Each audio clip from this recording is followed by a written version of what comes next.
Can I get a moment of your silence, please, ladies and gentlemen? This is the unity that makes us celebrate Africa Day, because we are one. As we proceed with our program, I'd like to introduce, whenever I introduce her, I just have to smile. Please, can I call on Prof. Hilda to just do the introduction of the keynote speaker, please?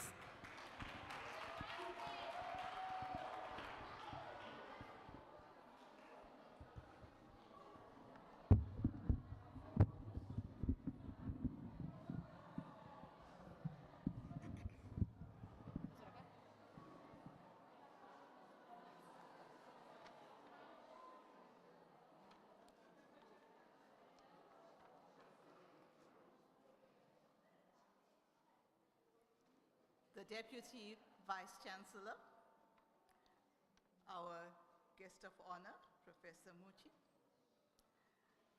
Dean Gumete, the Director, our guests from Siyabuswa and from Bombela campus especially, my staff members from the Faculty of Education, and most of all, every student here who is going to educate us from the countries Ethiopia, Chad, Cameroon, Egypt, Ghana, and Botswana. Welcome to each of you. Today I have the pleasant honor of introducing to you our guest speaker, Professor Mammo Muchie. I think I have a connection with him because today we are both representing Ethiopia. And I want to share why I feel especially connected to Ethiopia. I had the privilege of visiting Ethiopia a fair number of times, but the one memory that stands out for me is the day I was at Addis Ababa airport.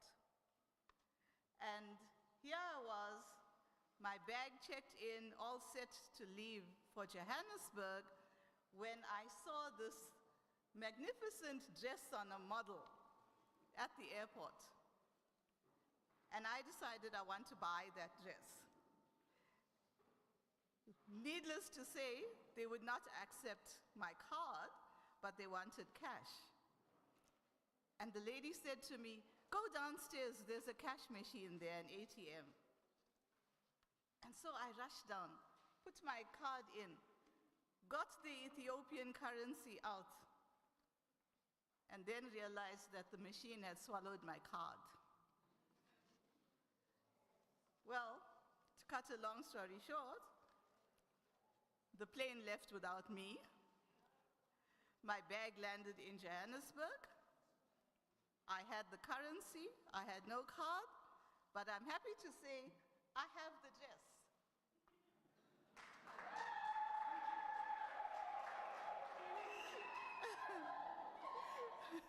So, here I am in traditional Ethiopian gear.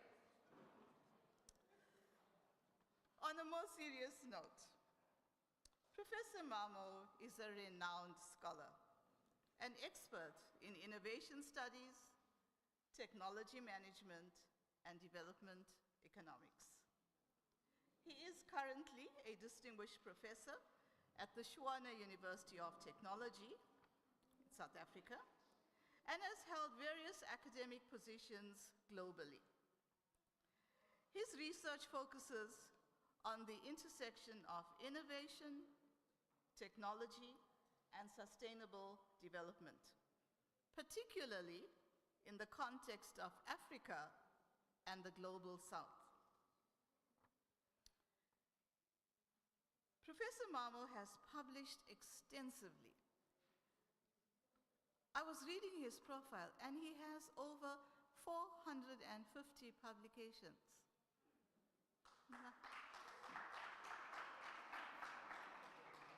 And for those of us who are developing researchers, for those of us who are students, what an absolute inspiration he is to us. All of them are in top-tier journals. Besides that, students, pay attention to this. He has supervised numerous PhD candidates. You are on the first leg of your academic career, students, your first degree. And one day we are hoping that you will strive towards your honors, masters, and the PhD, as he has done. Prof is also a fellow of the Academy of Science of South Africa and has received several contributions, several awards for his contributions.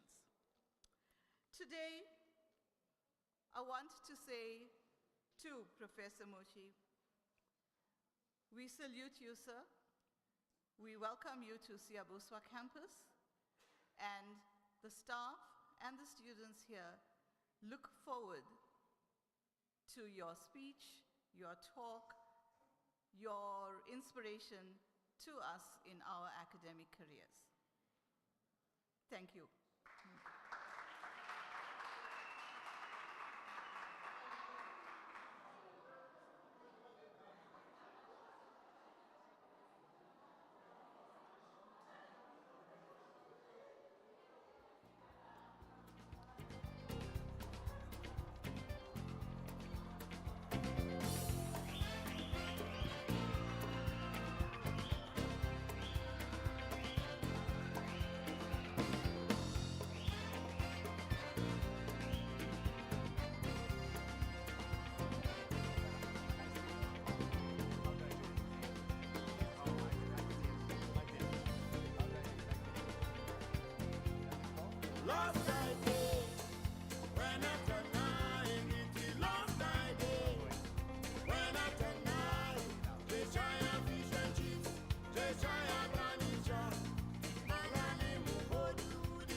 Thank you very much.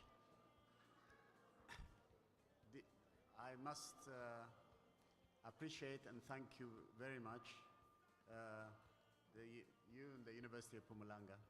When the University of Mpumalanga was started over 10 years ago, I was invited here, and I stayed, I think, 1 month or 2 months teaching staff and students, all faculties. So Mpumalanga University is very, very good. And then last year also, my brother, Professor Alinah invited me also. And I think we had a, yes, can you hear me? Yes, okay. All right, sorry about this. Right. Yes, sorry, yes, okay. So I came also last year, and this year when you invited me to come Africa Day, that was extraordinary because all of you, just seeing you all is just a blessing. It's eating the Ethiopian food called injera. Injera is very, very healthy. All of you must eat it. It must be the entire African food because no disease, nothing if you eat injera. And you'll also live a long, long life. So I was just hoping that there will be injera today when you celebrate Ethiopia. But so happy to see also all of you having food from different parts of Africa. That was wonderful. I hope all of the food is nice, so I suggest to all of you all of them should be given some to inspire them, to motivate them, to encourage them. So please do something like that, I suggest. Don't make it competition, collaboration. Okay. The other important thing is This lecture I'm going to give you today is very, very important. We in Africa are not uniting. We are fighting all the time. From 1963 until now, we had over 246 coup d'etats. It's extraordinary. And still we have the challenges. And what I must say to you, to all of you, is you, the young people, must be the change makers and the game changers. If you, the young people, are not changing, your mindset is not working well, then Africa will always suffer. So you are the savior. I like you to be the savior. I really like you to be genuinely behave like one family. All right? Even when you a woman marries a husband, she must treat the husband like a father, like a husband, like a brother. And the father must also treat, the husband must also treat her as a sister, a mother, and a wife. All right? The father, all right? The Son and the Holy Spirit. Combine, make the one, makes three into one, one into three. Then if you love yourselves like that, you trust each other, you work with each other, the children you bring will always be very happy. They'll grow with laughter and very interesting things, and life will be very good. So I like you to be like that. And just seeing all of you makes me excited. And just seeing you so energetic and so on, and with all your traditional dresses and so on, make me really happy to see you. I just want to allow me to say a little bit like that. Let me, because I don't have a lot of time, and I think this is a time for celebration, not a time for education.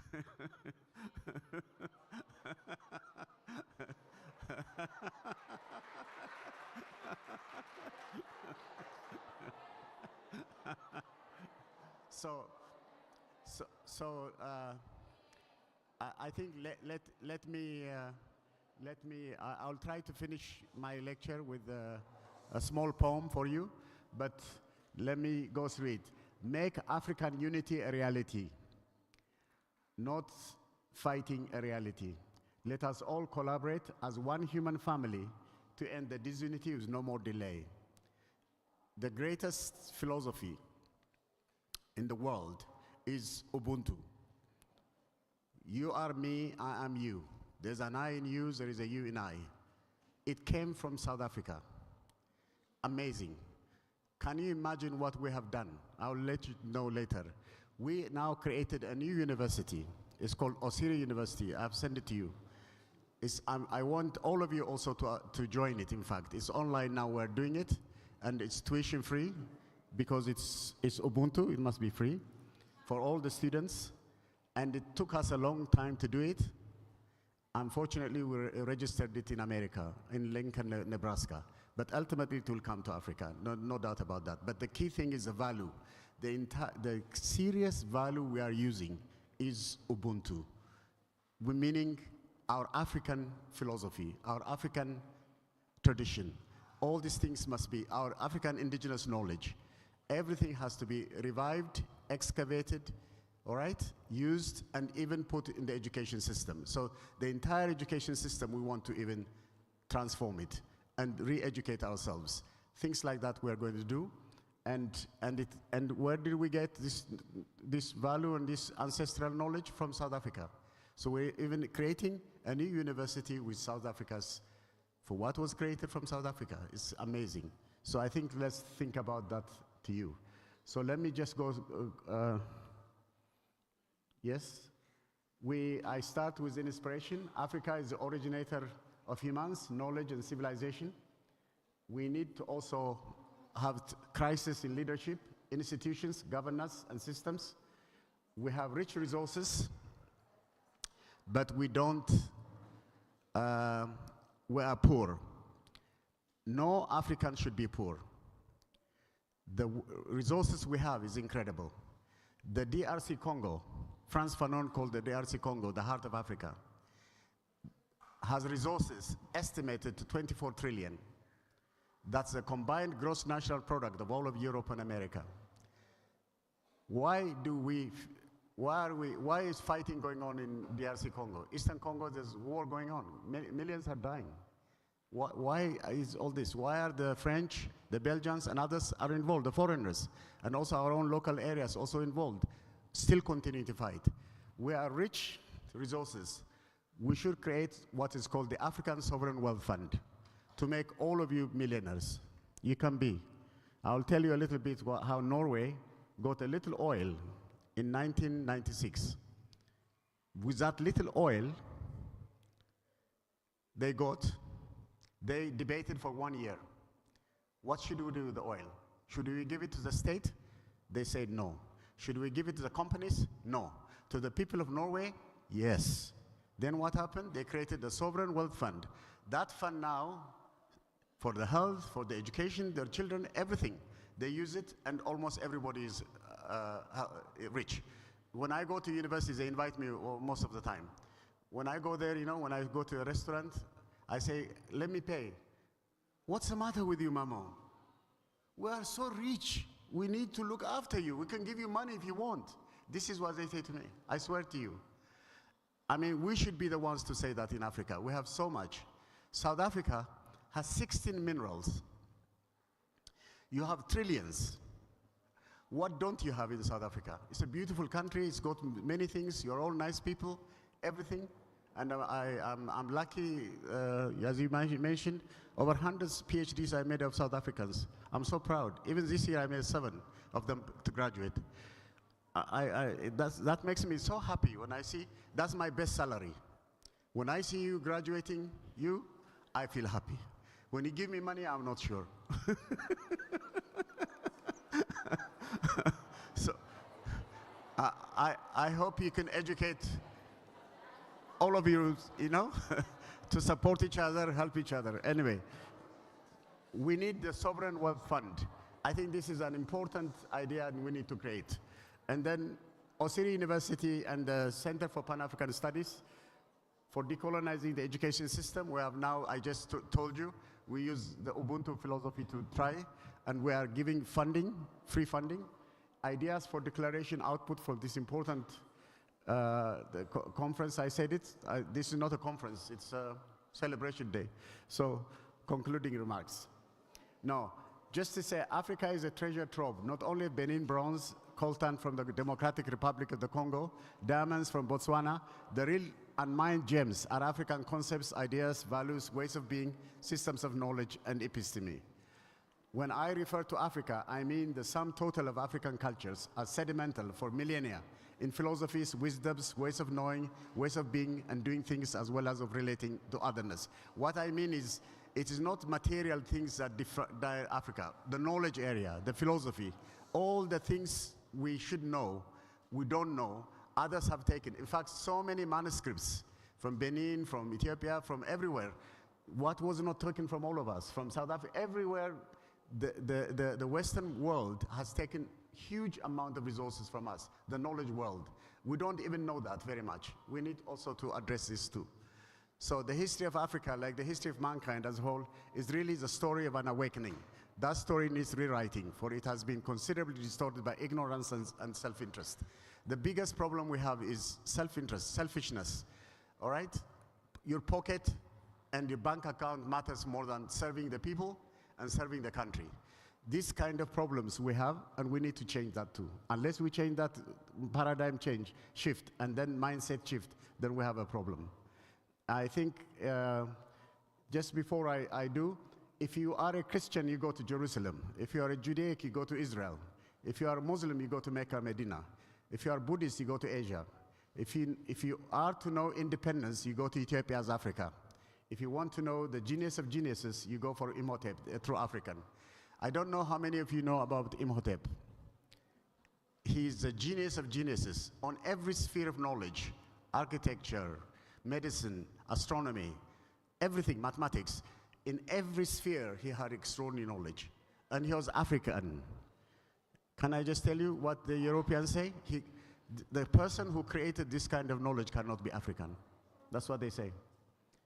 But he's a real African, the genius of geniuses. So I like you to know him too. Again, this is important philosophy.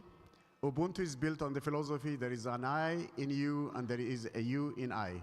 We cannot be fully human alone. We are made for interdependence. We are made for family. I am because we are. I think this philosophy came from South Africa. We should really give a Nobel Prize for South Africa for this extraordinary knowledge. No, sincerely. This will prevent war, killing, anything like that. If we are like this, we will not hurt each other. Hurting you is hurting not myself. So why hurt anyone? So I think this is an extraordinary philosophy. Time now with Ubuntu to undertake rethinking, thinking, reframing, framing, relearning, learning, redoing, transforming, transformation, and reperforming, performance, and reforming, reformation. Redeveloping, development, re-innovating, innovation, and reviving indigenous knowledge from the exclusion of the education system from kindergarten to tertiary university levels. We need to do that too. I think not all call some Africans as relatives, others as aliens. Africaphilia must replace all the divisive forms that turn the African one family as strangers. Africa must overcome others' continued demand to maintain the claims to superiority. Africa can reject it by showing there is no justification to continue any form of inferiority. By all Africans coming together, showing the necessity to recognize full equality, to build with the cherished, rich African value of Ubuntu, one in all and all in one, humanity, human family. We need to do that, all right? The ancient, I should go to all these things, but maybe I should not take a long time. The ancient Egyptian civilization, the first of the recorded great world civilizations. Little is known about the prehistoric societies that came before Egypt, but it is assumed that they were accepted in superstition and that their ability to treat disease was primitive at best and possibly non-existent. But ancient Egypt was Kemet, Ethiopia and Africa. In the ancient time, Africa used to be called Ethiopia. Humanity, science, civilization originated from Africa. Imhotep, this great genius, was African. Let's celebrate the origin of humanity. Know that science, knowledge, innovation, medicine, astronomy, engineering, technology, mathematics, architecture, philosophy originated from Africa. We have written a book with my brother, Professor Gumedi, on indigenous knowledge. But we need to continue to do more. We need to create a whole curriculum. We have to do it. It's very, very important because the entire knowledge world from our side is extraordinary, I'm telling you, but we don't know it. Even all the medicines, the plants, we don't need drugs, pharmaceutical things. We can go to the rural areas and find the plants and cure ourselves any disease, all right? There's so many things we could do, but we are not doing it because we're excluded. We also, our mindset is mimicking, so we need to get out of that. So, in civilization, astronomy, science, mathematics, and philosophy originated from Africa. I mean, I can go through all of them. Iron Age, Imhotep, father of medicine, ancient Egypt, solar calendar, Dogon, many things like that. I need to give you more lecture on this. Proto-maths, Limbobo-born, Swaziland, all right? Ishengo-born, ancient Egypt, sonar geometry, African fractals, all right? What then we have? Binary logic in Yoruba culture and both computation metaphysics. Again, you see, in all these things, African fractals, I said, all right? And then in philosophy, African concept, personhood, communalism, African humanism. We're associational, we're not individualistic. We're not driven with self-interest. We give, better we give than take. This is how our values were, but now we are confused because we entered into the capitalist world. Again, even in Uganda, Senegal, Gacha, reconciliation in Rwanda, critical revival in Sanko science, applied to study of STEM research in California, all these things. Environmental philosophy also, eco-bio-communitarianism, epistemology, the nature of knowledge, belief, values in different cultures. And then Africans also have originated many scientific discoveries. Evidence has been acknowledged by astronomers and engineers from Western research universities that in many major inventions, documented contributions have been made by Africans. Carbon steel was made 2,000 years ago in Tanzania. Astronomical observations in the Mali of Dogons have been acknowledged by Carl Siegel of Cornell University. Language, mathematical systems, architecture, agriculture, cartography, navigation of inland waterways, open seas, medicine, communication, writing systems. In all these fields, Africans have been inventors. But we don't know it. African knowledge in agriculture is rich. This has been recognized, acknowledged fully by the US Academy of Science in 1996, that Africa has more native cereals than any other continent. In fact, the dean also said, he mentioned it also, our dean, yes, about agriculture, about Africa has more native cereals than any other continent. It has its own species of rice, as well as finger millet, fonio, pearl millet, sorghum, teff, Guinea millet, and several dozen wild cereals whose grains are eaten. This is food heritage that has fed people for generations, possibly stretching back to the origins of humankind. It's also a local legacy of genetic wealth upon which a sound food future might be built. But strangely, it has been bypassed in modern times. Forward-thinking scientists are starting to look at the old cereal heritage with unbiased eyes. Peering past the myth, they are waiting in the shadows of storehouses of resources whose qualities offer promise not just to Africa, but the world. The Ethiopian crop teff is medicine. It has still great potential to be the nutrition for healthy living for all of Africa. Food security in Africa should not be in doubt at all. This is, if you read our book I wrote in Muchie, Putting Africa First, the Making of African Innovation Systems, in 2003, you should see. In 2003, I was also here in KwaZulu-Natal University. And again, we did what is called ancient Ethiopian mathematics. There was an ancient mathematics from Ethiopia demonstrating that Africans use binary logic of mathematical calculation, which is similar to today's Internet Explorer under computer-based systems. Can I just tell you, the entire internet world, the mathematical model is African. No, see, if you give me 1 hour, I can give you the lecture. I swear to you. It's fascinating. All right. The cobalt is from us, from DRC Congo. All right, the mathematics is from us. Why are they saying Africans don't know anything? We're geniuses. You, the young people, I like you to be geniuses. I want you to really learn all these things and come out and do some very fascinating things, all right? So there are now global economies, the real and virtual. The binary logic of mathematics used for the internet world was used by this mathematics in Africa, this binary logic mathematics, okay? There are now 2 global economies. I said, this is a mathematical system, but I don't want to go through all of it, just to show you some examples. Again, the origin of universities. The first university in the world was African. Haile Stephanos in Ethiopia is the earliest university. I went and saw it. I was fascinated. Al Karoun University, founded by an African woman in Fez, Morocco. The Guinea Book of Records says so. The second university in the world is African Al-Azhar University also, which still exists. In the ancient time, around this time, all Egyptians, Moroccans, all of them were not like what you have, Arabs and French and British and others. The colonialists came and changed them. They were African. No, sincerely. When they were African, this was created. So in Europe, the University of Bologna, 229 years after the first University of the African Woman phase started it. So you can read I wrote about this in the New African magazine. If you just read it, that's the link. You can read about it seriously, about how even universities were created in Africa. All right? So please let us know ourselves, we Africans. We don't know ourselves. That's why we don't know how to unite. All right? We divide ourselves. We hurt ourselves.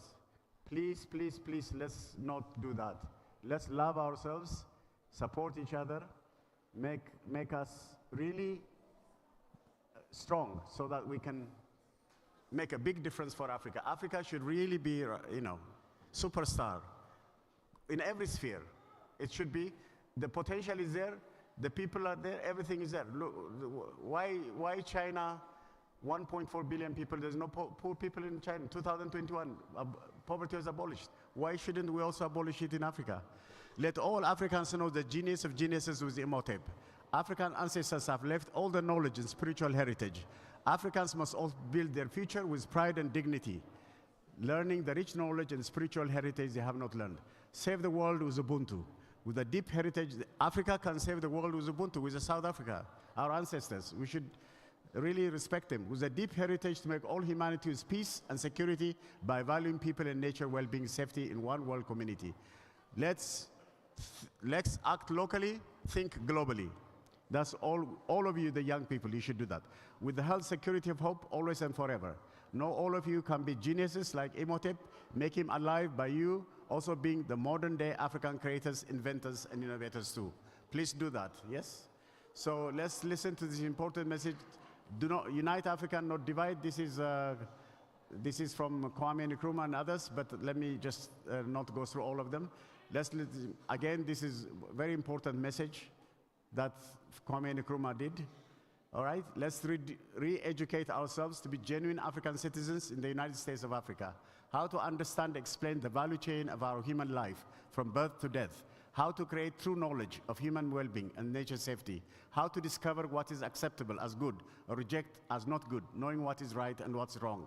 How to bond heart, body, soul, mind, and matter with research and knowledge, imagination. How to understand the natural world, space, air, land, and water, and how to understand the cosmos, astronomy, the universe to save both humanity and nature. How to understand wishes, dreams, emotions, and feelings with moral, intellectual, and emotional intelligence. How to avoid greed, selfishness, overambition, arrogance, and jealousy. We do not need to be, go for commerce, for market, for profit making, for money making. No. Let's go for making sure nobody is poor, nobody is hungry. If we see someone hungry and someone begging, I get hurt, I swear to you. It's not easy for me to see people begging. Here in South Africa, I find it difficult. You understand? Once when I was walking, a young boy says, "Papa, give me 2 rand." I mean, I was almost in tears. I said, what do 2 rand do for him? No, it's not 2 rand I will give you. I gave him 100. I say, just take this. You know why? Because it's not nice that a young man, no, in a rich country like South Africa, none of you should be poor in South Africa. Nobody should be a beggar. Nobody should be, sincerely speaking, it's not right. Because if you know how to manage it well, I don't know your politics, but forgive me. if you know how to do it well, everything, all of you will be okay. You should be okay. All right? So let's re-educate Africans to value Ubuntu. From Africa, there's Ubuntu, as I mentioned this already. So it's now 62 years since OAU was founded, since decolonization brought not independence but neocolonialism. Failing so far, not having the African United States onwards and forwards to go and go. The loss Africa faced for over 60 years, failing to unite. Time now to fast track to correct the needless long delay by together to learn to act. So look what Albert Einstein said. I have been asked to teach in that university called Lincoln University in America, where he was teaching. The separation of the races is not a disease of colored people. It is a disease of white people. I do not intend to be quiet about it, he said. No, this is serious. We still have challenges. The reason, I'm not blaming whites or anybody, but we Africans, our mindset became, we mimic some of the things that others do instead of appreciating our own reality, our own identity, all right? With confidence, dignity, self-worth. We have challenges. I think that we need to resolve it. I think Einstein, what he said is right. So let's do the unity by appreciating difference. We need to change ourselves, learn to find unity pathways by teaching each other with Ubuntu how to share. And if it is true, with Africa unity, we can make each other how to care by prioritizing Africa and all African people above all, more than oneself or another. All Africans put our beloved Africa first. To acknowledge to put Africa first is to put humanity first. The world is still divided by implicit or explicit classifications of inferiority and superiority. Africans have not yet fully removed coloniality. They still prefer to look and affirm each other by mimicking externality. That's the biggest problem. There is still failure to appreciate their full humanity by asserting their rich Africanity. African identity continues to be subtracted by a degrading psychic dislocation and cognitive exhaustion. Africans using external colonial presence by defining themselves with division, like Lusophone, Francophone, Anglophone, Levantine phone, ethnic phone, language phone, religion phone, gender phone, Afrophobic phone, and so on and on. But Africa is never a phone. Africaphilia, African love, must prevail forever. Africans must treat one another as one human family. Practice Ubuntu truly. As you are me and me is you really. As no African is a stranger to another African. So not call some Africans as relatives and others as aliens. Africaphilia must replace all the division phones that turn the African one family as strangers. Let's learn how to care and share with full collaboration and trust, knowing how to agree even when we disagree without any conflict and fight. Apply the relativity of African unity by removing ever the gravity, disunity, and conflict. So at 62 years now is on the way. Make it a time to stop talking unity and do it without losing the pathway. In 1960, it was declared Africa must unite or perish. That's what Kwame Nkrumah said. Africa has not yet done that unity. We cherish to stop to perish. So why not uniting? What is missing? Why Africa is not uniting? We ask, does Africa know what it is and where it's going?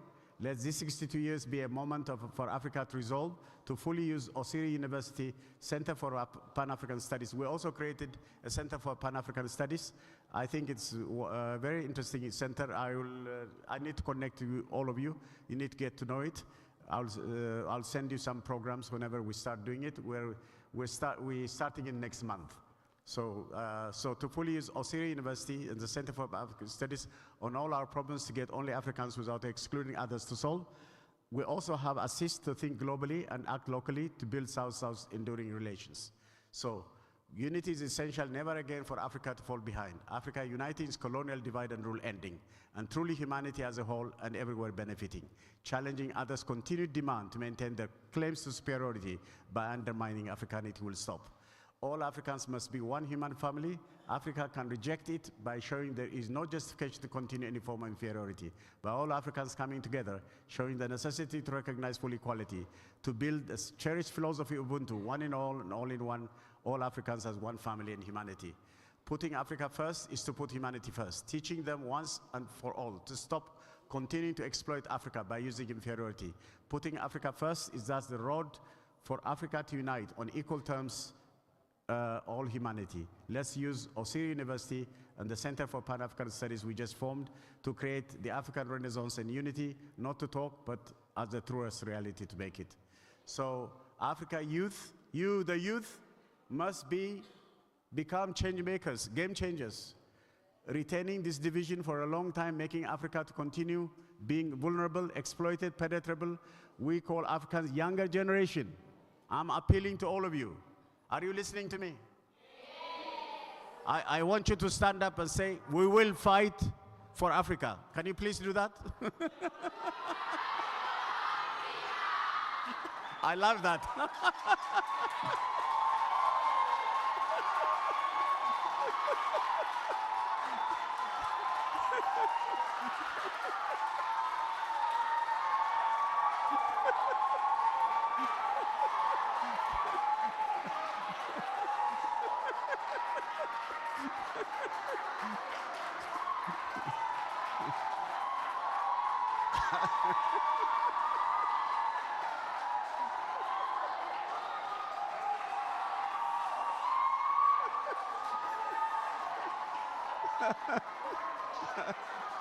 Sorry. You're lovely, you're lovely. So we call, I'm so happy, you make me, this is the happiest gift I got today. This is much better than the salary I get.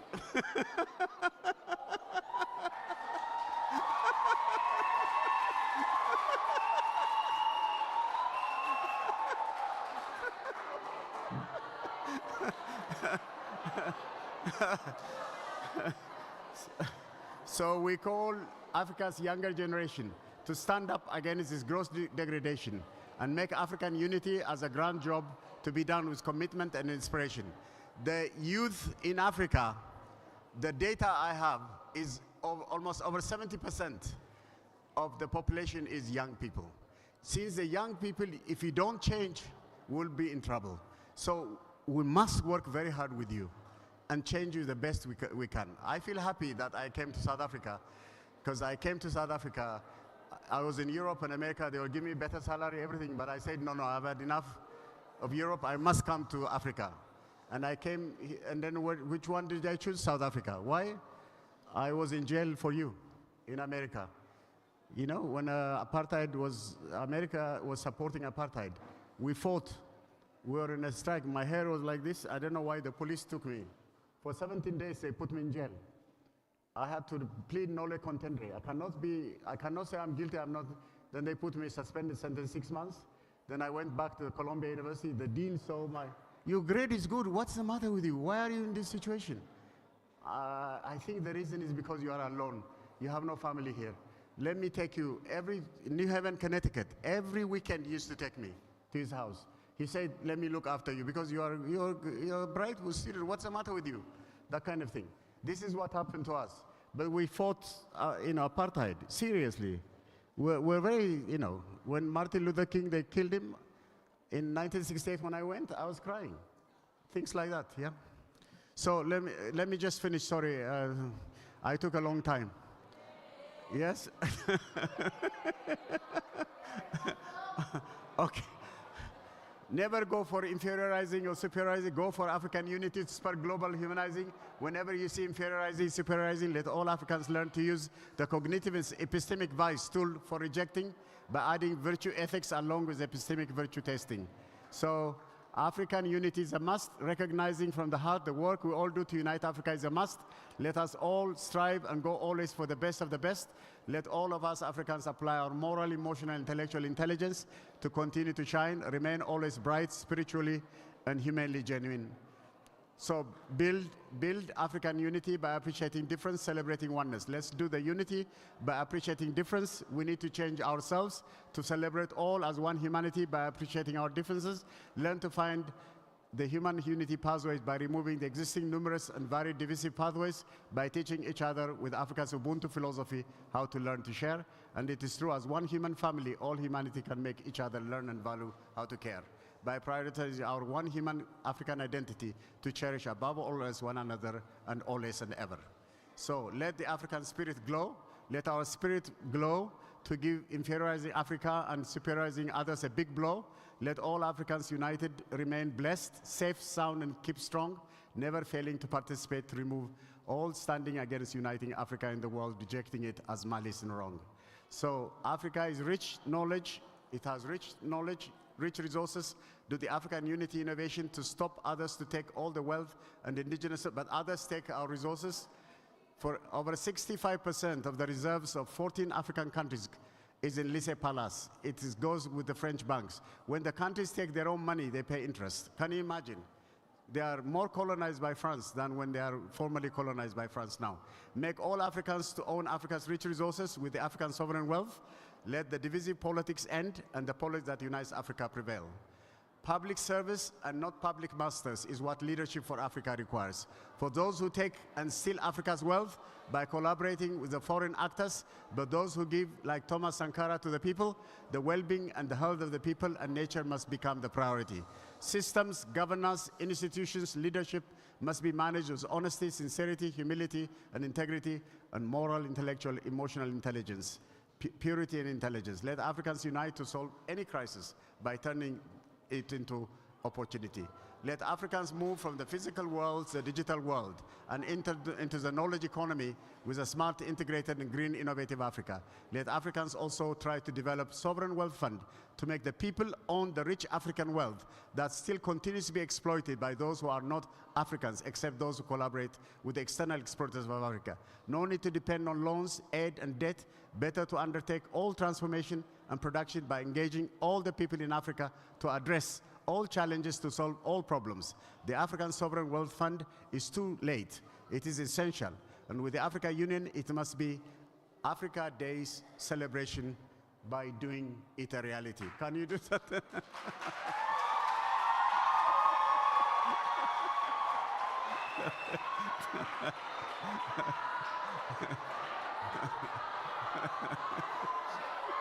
Yeah, okay. I'm nearly done. Okay, I'm nearly done.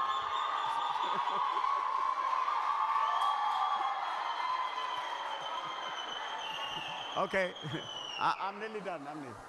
Let Africans find their own solutions even to all problems.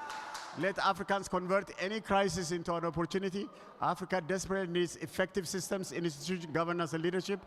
Please use this Africa Day, be a resource for all Africans to learn, to agree, to provide African solutions to all problems Africans face now and in the future. Pan-Africanism, African unity, and Renaissance is essential to bring African solutions to African problems. Let's unite, unite, and unite. Never fight to make one nation with the current 54 states like the United States of America. So, African universal value, so I think we need everything. The education system also has African universal values of math, Ubuntu, and others make Africans associational, not individual. Ethiopianism, Pan-Africanism, the African Renaissance have powerful values, principles, and ideas to bring faster the unity of Africa. But everyone in Africa, from elementary to tertiary, must learn, make mindset shift, removing division to realize the unity of all Africans. So heartfelt appreciation to the leadership team of the University of Mpumalanga with the VC sister Thoko Mayekiso and DVC Teaching and Learning, all right, Professor Chengdu, and Dr. Eni Tashikun, and dearest brothers, Professor Segobye, and all staff and students, all of you the students.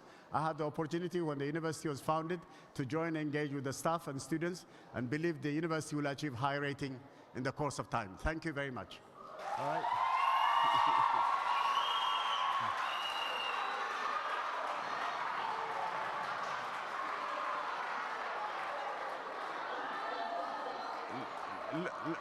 Look at Africa. Africa has everything. Action now to unite, not tomorrow.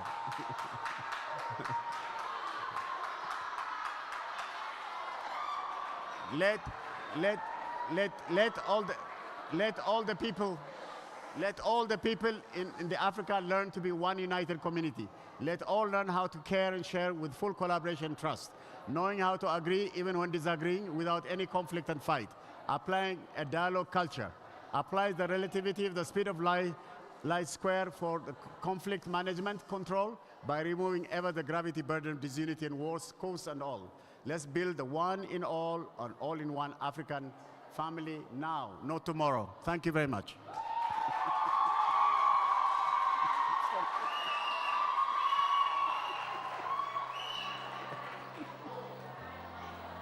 Sorry. I need to give some gifts. I have some gifts for you. Yes.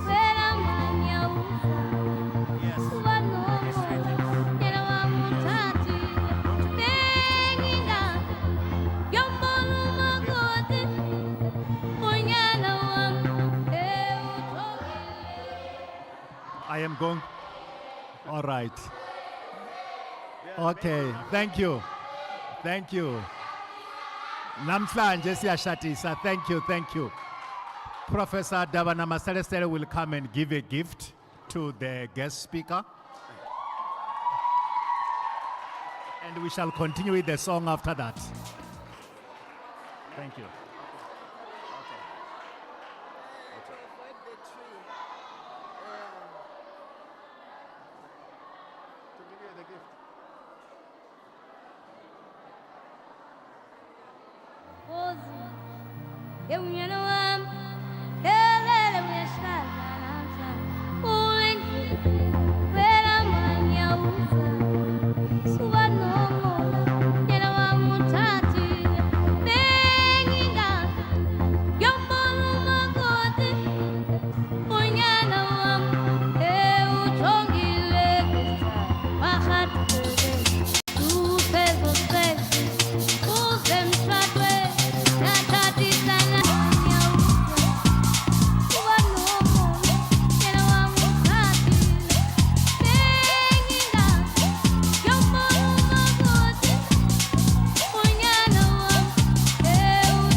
Ladies and gentlemen, can I please have your moment of silence, please?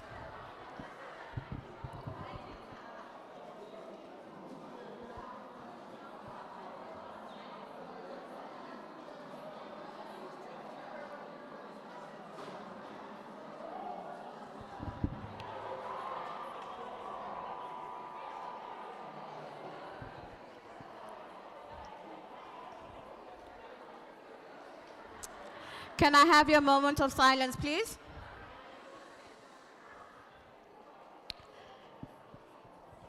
Prof, that was a very profound guest lecture that we just got. And as young people, one thing that I was able to pick up that we are the game changers. And if it does not start with us, and especially for our students because they are teachers, and if you guys do not understand the philosophy of Ubuntu, you will not be able to teach your kids and they master the understanding of Ubuntu. So as we just carry on with our program, one thing that we need to understand, we are the game changers. Can I please have a moment of silence at the back, please? We are the game changers, and if we do not practice Ubuntu, we will not be unified.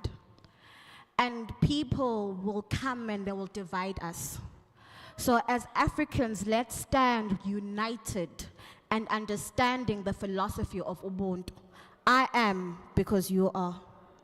And because if you understand that you are because of me, we are connected. With that being said, can I please have the choir to just render an item, please? Jomsan, is the music.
Mamela ude Limpopo, Varidu ya Gamada, December ya dibu ya Limpopo.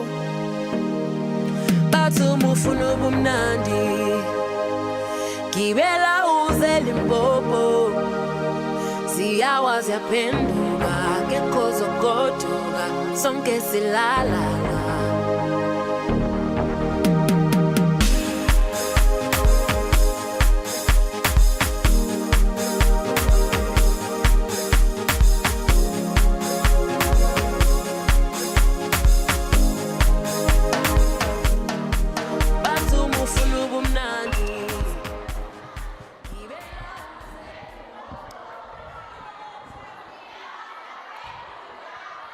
Can I have the choir, please?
Good afternoon, everybody.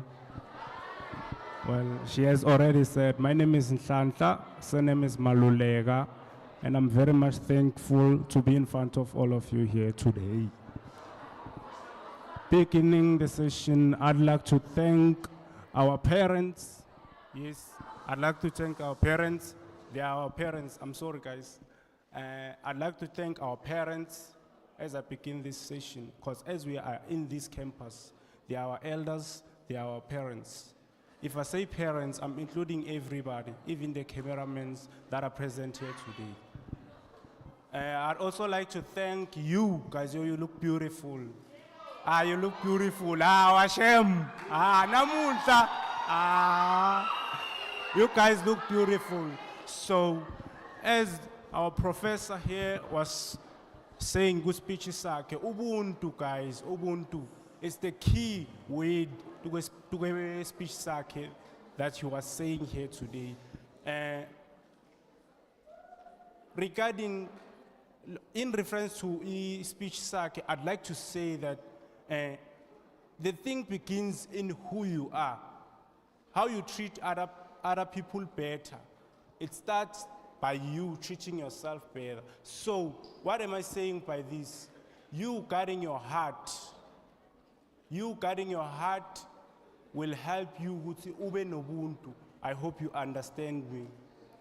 Because everything you do, everything you say, it flows from it. It flows from your heart. So, as we're about to begin our session, we're going to be having Ethiopia. They are our first group.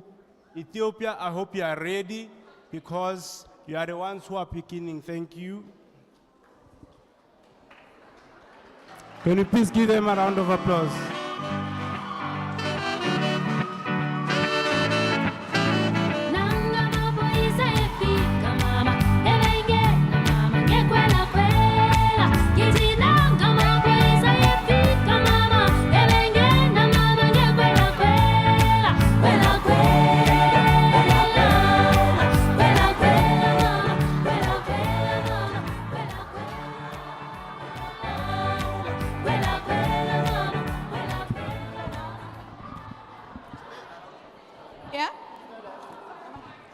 Ladies and gentlemen, can I request that whoever has the USB, when your group is being called, please can you come quickly to Mr. Tumsan? Whoever has anything regarding your group, and when we call out your group, please ensure that you are all ready. Thank you.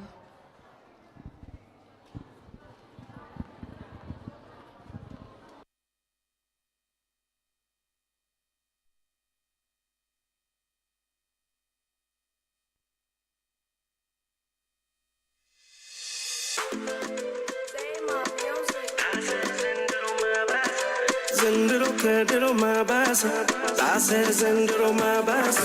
Zendero kedero mabasa, ase zendero mabasa. Yanchi bakala tumaigeleso, minimlelo yemalchelo. Le baby kafams matalo balsu, adkumonya nuro rasu. Kwani zari gana yeruku, smita sabshin tagari. Igafalo yude, chawale bakana, unatenya afkari.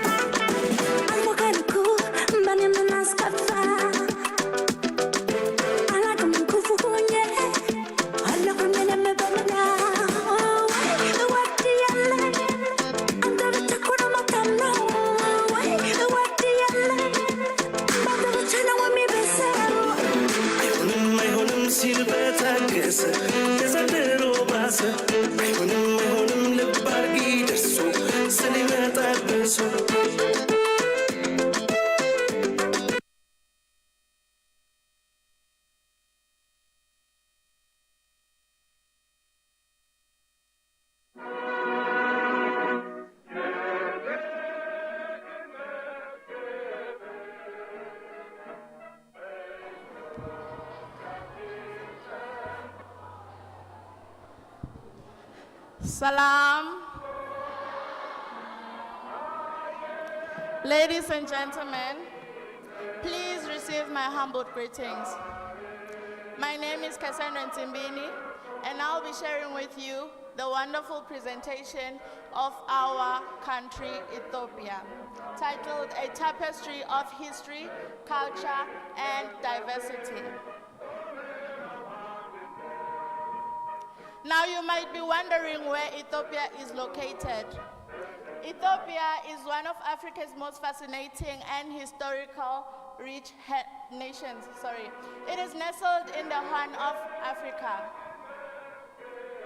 Ethiopia's history is nothing short of extraordinary. It is one of the oldest nations in the world, with human presence dating back to the prehistoric times. Now the discovery of Lucy, a 3.2 million year old hominid skeleton in the Afar region, marks Ethiopia as a cradle of humankind. The kingdom of Aksum. Aksum thrived from the 1st to the 8th century AD and was a major trading empire. Aksum is famed for its obelisks, the most notable being the obelisk of Aksum, a UNESCO World Heritage Site, as you can see by the picture on the slide. Ethiopia is a mosaic of 80 different ethnic groups, including Oromo, Amharo, Tigray, and Somali. This ethnic diversity is reflected in the nation's languages, with Amharic serving as the official language, while Oromo, Tigrinya, Somali, and many others are widely spoken. Just like any other nation, Ethiopia also has its cultural expressions.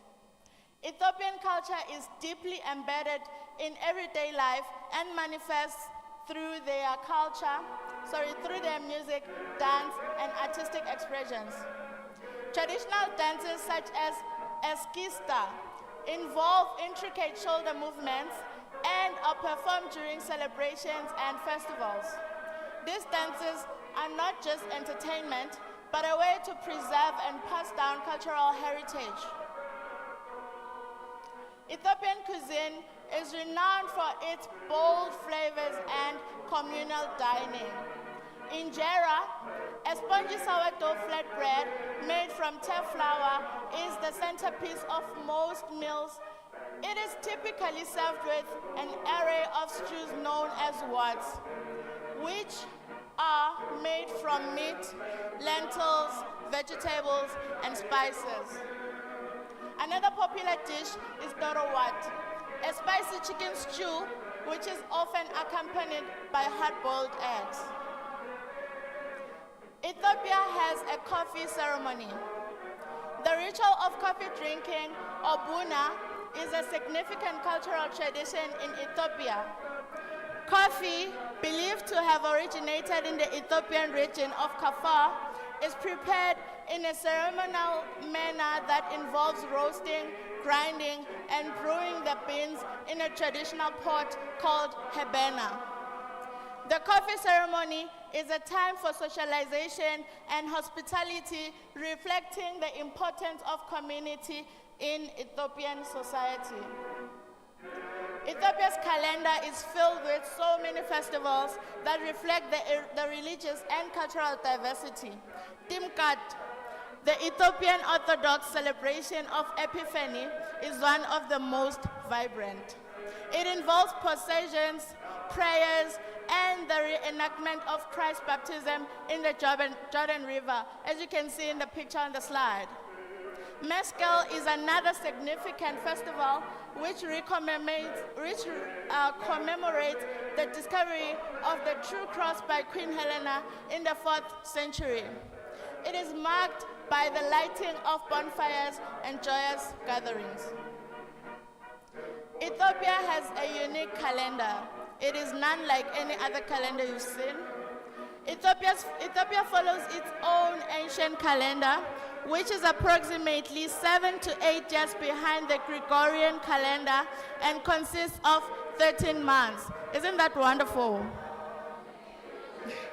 Just like any other country, it has its own natural landscapes, and they're very amazing. Ethiopia's geography is as diverse as its culture, ranging from the rugged Simien Mountain, often referred to as the roof of Africa, to the Danakil Depression, one of the hottest and lowest places on earth. The country is also home to Lake Tana, the largest lake in Ethiopia and the source of the Blue Nile, which contributes to the majestic Nile River. It has also made progress over the years. So in recent years, Ethiopia has made significant strides in economic development with rapid growth in sectors such as agriculture, manufacturing, and services. The capital city, Addis Ababa, is a hub for international diplomacy and trade, hosting the headquarters of the African Union and numerous integrational organizations.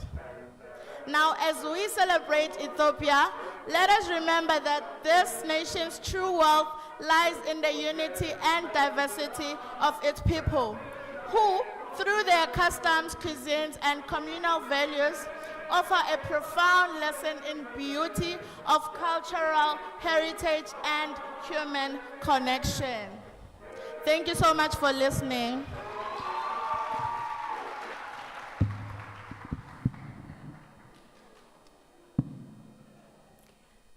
Dananatu, I hereby stand in front of you to present a poem by Francis titled Ethiopia. Ethiopia.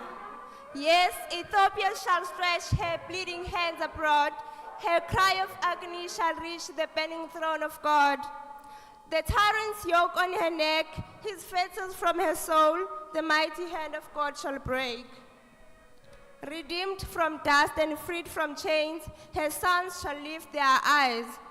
From cloud-capped hills shall shouts of triumph rise. Upon her dark and despairing brow shall play a smile of peace, for God will bend into her bow and bid her sorrows cease. Then, Ethiopia, stretch, oh stretch thy bleeding hands abroad. Thy cry of agony shall be heard and find regress in God. Thank you.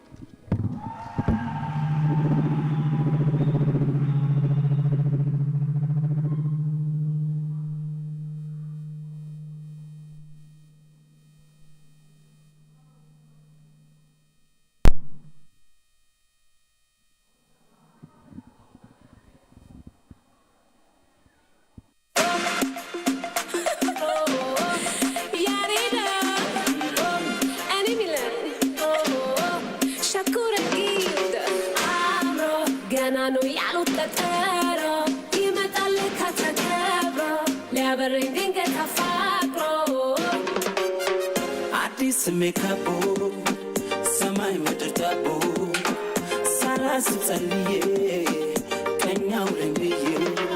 Senna sakanta ubo, lebehin machasebo, aina tinta taratro, asya tsenya dafafo.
Still was over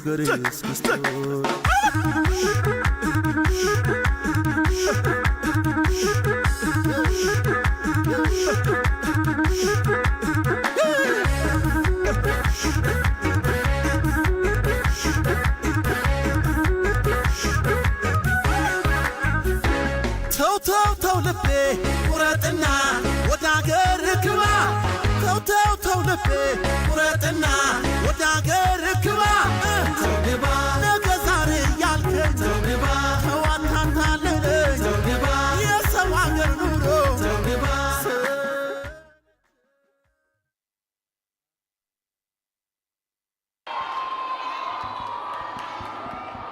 That was beautiful. Thank you very much, Ethiopia. That was very beautiful. You can all agree with me, guys. The energy on the stage, it was beautiful. Our next group is going to be Chad. Please come to the stage, guys. Thank you.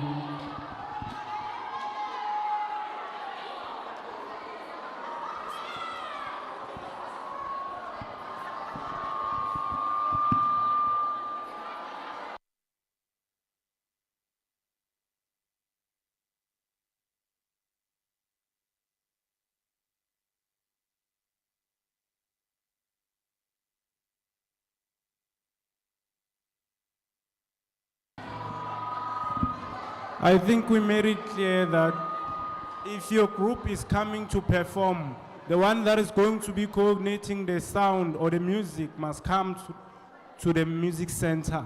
Please.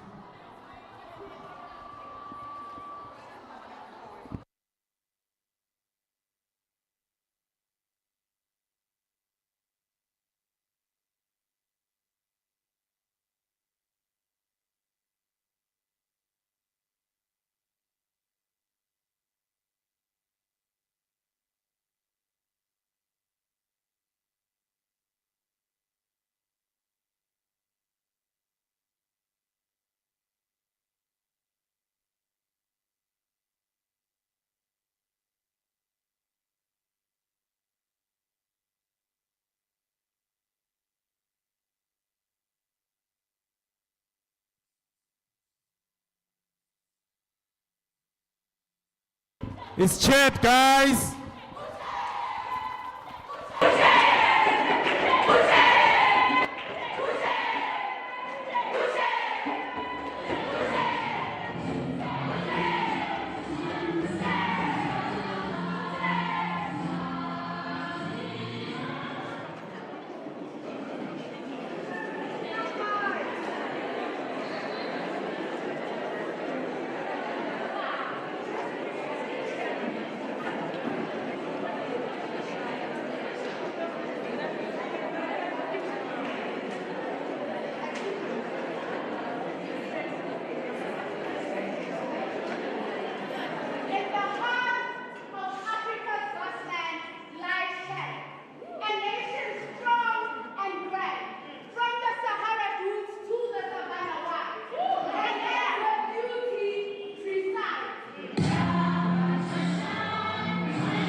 Assalamu alaikum salam.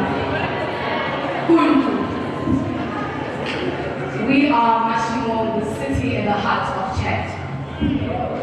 Chad is a home to the powerful empires like the Empire, which thrived in the 19th century. Where were we in the 19th century? What did Chad contribute in the 19th century? Chad had become a major trading power engaged in trans-Saharan deserts. I'm sure you've all heard the word Sahara Desert, right? Where it's very dry, with a lot of sand. They had a trading company of exchanging slaves, ivory and other goods within the Northern Africa and the Arab nations. Like I said, we are within the sands, within the stones. Chad is a poor country. Country in the middle of Africa, bordered by Libya, Niger, Sudan, and Cameroon. Its capital city, N'Djamena, has a variety of climates from the hot, dry Sahara Desert and to the north, the greener savannas in the south, which the huge lake, which has shrunk over time. When I say which has shrunk over time, I mean how these ladies shrunk from the anthem to downwards.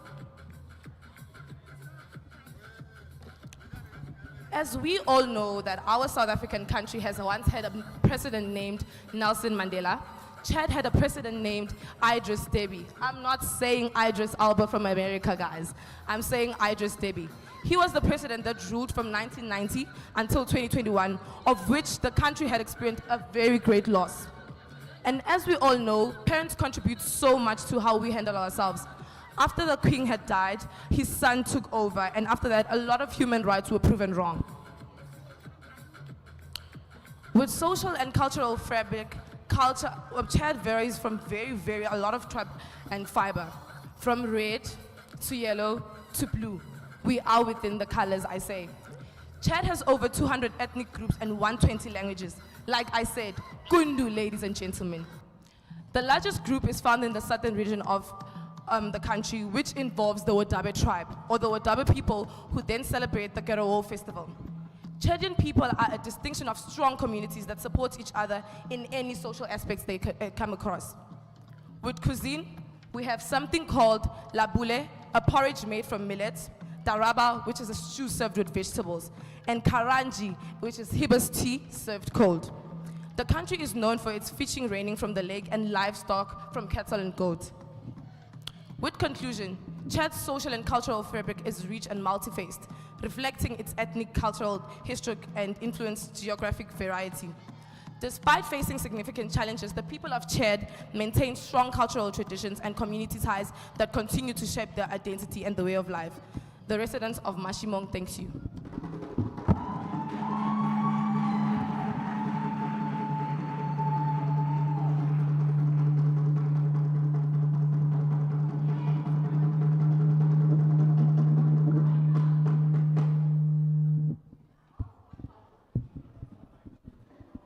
The great community of Chad.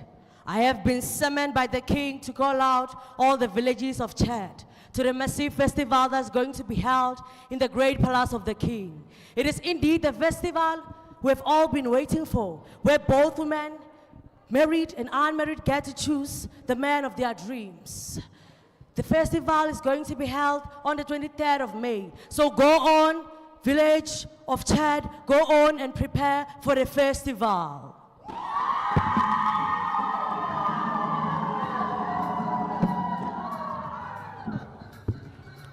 It is now that time of the year in the Chad culture where women attend the Karawo festival, where they get to choose the man of their choice. They have heard from the king's servant, now they are starting to prepare for the day. They are so happy. The plans have already started. The ladies are rejoicing, practicing their dances. The villages that are gonna be there on the festival are the Abdi village, that will be represented by the color yellow, and the Abeche village will be represented by the color blue. and the man that will be chosen at the day of the festival, it is the Abgu village, which will be represented by the color red. So let's go, Chad community.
People of Chad.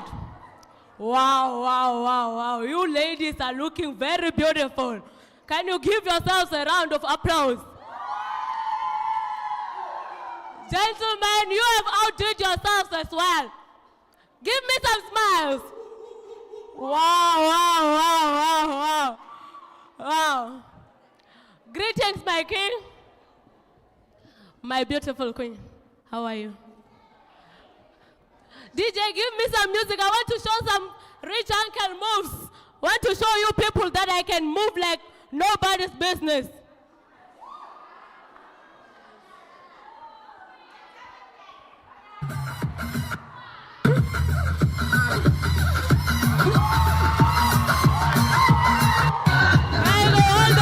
Thank you, thank you.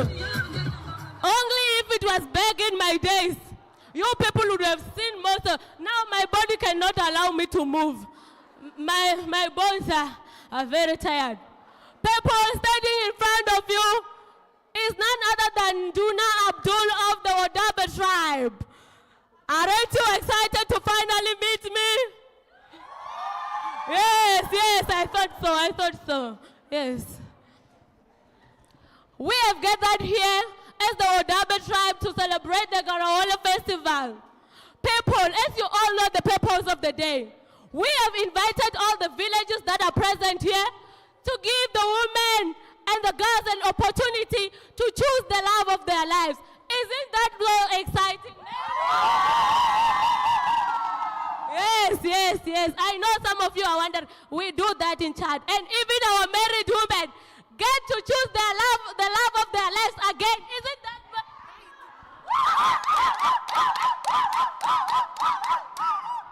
Now, my king, did you hear that? Our women don't need music. They can scream like nobody's business. They can scream. Anyway, people, you are welcome. We have our men from Abgu village, the ones who people will be choosing from. Here are the future husbands. Thank you, thank you, thank you. Now calling on stage, of course, our beautiful girls from Abete and Abdu village. Ladies, the stage is yours. DJ, hit the music.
my king, can you at least allow me to choose at least one girl?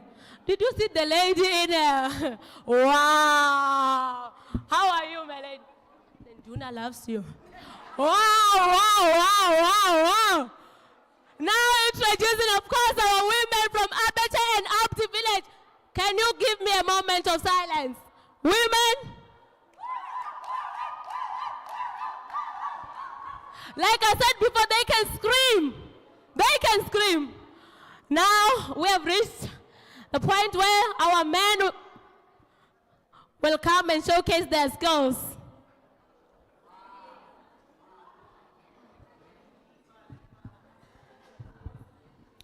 The day of the event has come. All the villagers have gathered. The women have outdone themselves. They are looking extremely gorgeous. Now, the main purpose of the day has come, where women are bound to choose their men. In the Chad culture, the women usually choose men according to certain specific preferences, which are the brightness of the teeth as well as the eyes. So, the men will be smiling widely and looking, which is their way of showing off their handsomeness. The dance is about to start, and the men are going to be chosen.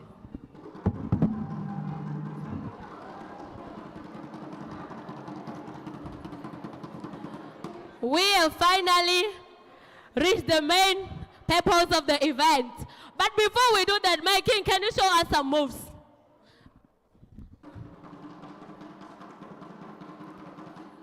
My king.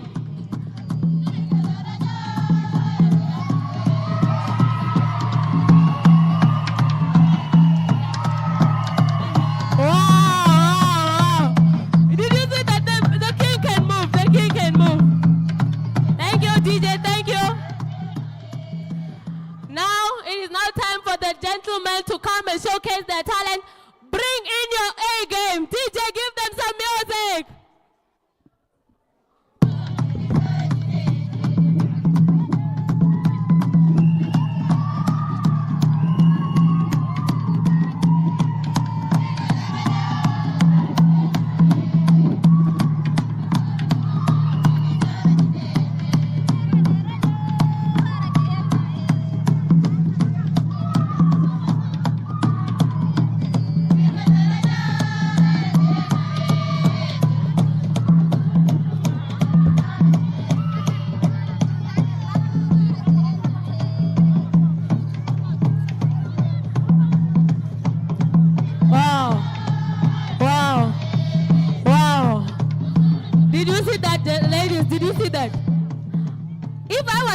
I would have already knew who I'm going to choose, but because I'm not you, what can I say?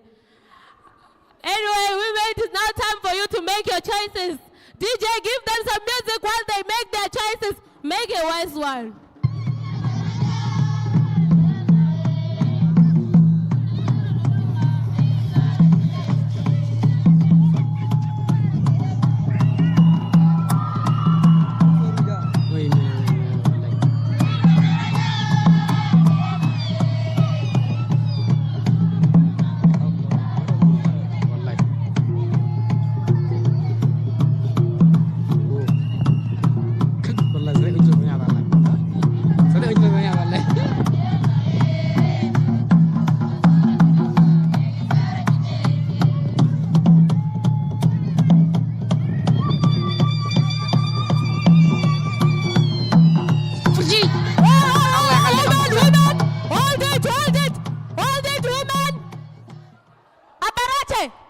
Control them.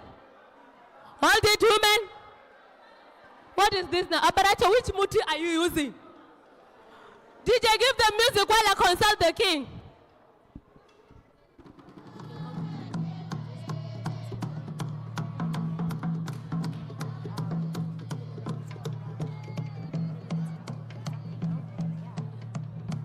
Okay, Aparacha.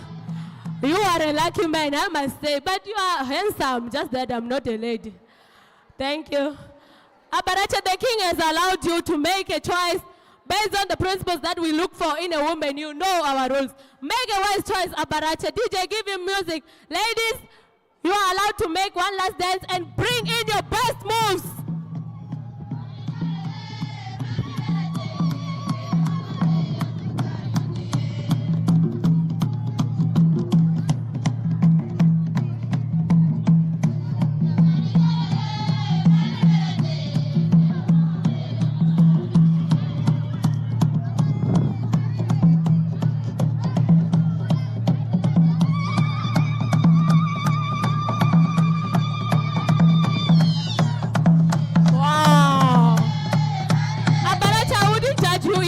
are confused. Did you see that? Did you see that? The women can move indeed. But now, Abarache, it is now time for you to make a choice. The DJ will give you music while you choose. Make a wise choice, Abarache.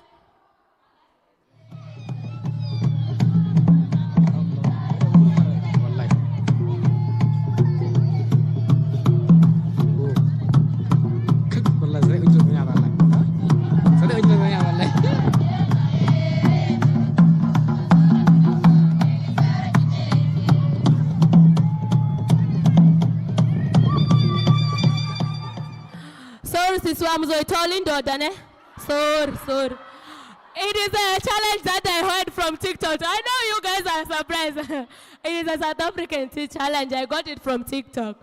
Now our event has come to an end. But closing our event, will ask the king and the queen to lead us in a dance, whereby the couples will follow them as we close the event. DJ, give us music.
That was nicely executed.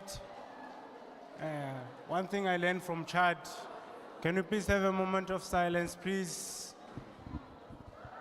One thing I learned from Chad is that we have to be adaptable, which is one of the values here on campus. So the next presentation is from Cameroon. So please, Cameroon.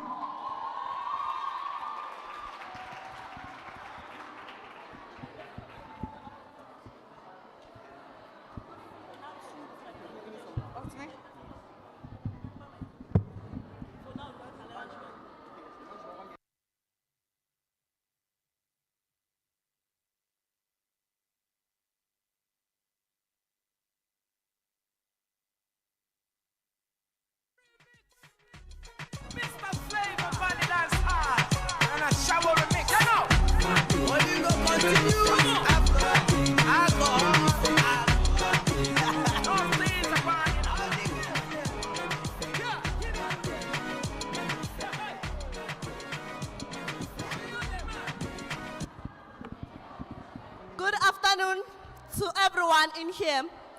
I am here representing Cameroon. Cameroon is a gem of Africa. Nestled in the heart of Africa, Cameroon is a treasure trove of natural beauty, vibrant culture, and fascinating history waiting to be explored. The country offers an authentic and enriching experience for travelers seeking an off-the-beaten-path adventure. From its captivating history and politics to its rich cultural diversity, Cameroon is a destination you won't want to miss. Cameroon's history is as diverse as its landscape. Once a German colony, it was later divided between the French and the British, eventually gaining independence in 1916. This historical mix has resulted in a unique political landscape and cultural heritage, blending African traditions with European influences. The culture of Cameroon is an enchanting blend of its indigenous people, with over 250 ethnic groups coexisting harmoniously. Experience traditional dances, colorful festivals, delectable cuisine, all complemented by the genuine warmth and hospitality of its people. From the art and music of the Pamon Kingdom to the rich oral tradition of the Fulani, Cameroon's cultural tapestry offers a vibrant and unforgettable experience. Cameroon's economy is as diverse as its culture, with agriculture, forestry, mining, and petroleum. And they are all playing significant roles. This economic diversity creates a perfect balance between urban and rural areas, providing a wealth of opportunities for tourists to explore bustling cities, picturesque villages, and lush natural landscapes. Education in Cameroon is a priority, with a focus on bilingualism in both French and English. This dedication to learning provides travelers with an excellent opportunity to engage with the local community and share knowledge, fostering cultural understanding and lifelong connections. When it comes to sports, this is very intriguing. Cameroon shines as an African powerhouse. Nicknamed the Indomitable Lions, the national football team has made its mark globally, with several Africa Cup of Nations titles and an impressive performance in the FIFA World Cup. Sports enthusiasts can immerse themselves in the lively sporting culture, cheering alongside passionate fans at local games. Cameroon's role in Africa cannot be understated. Known as Africa in miniature, it showcases the continent's geographic, cultural, and linguistic diversity within its borders. A visit to Cameroon allows travelers to experience the essence of Africa in a single destination, making it a truly unique and valuable travel experience. With so much to offer, it's no wonder Cameroon is a must-visit destination. Don't miss the opportunity to explore this fascinating nation where adventure, culture, and natural beauty awaits. Embark on a journey to Cameroon. You won't be disappointed. Now, presenting my cultural group, the Cameroon Singers, I welcome you.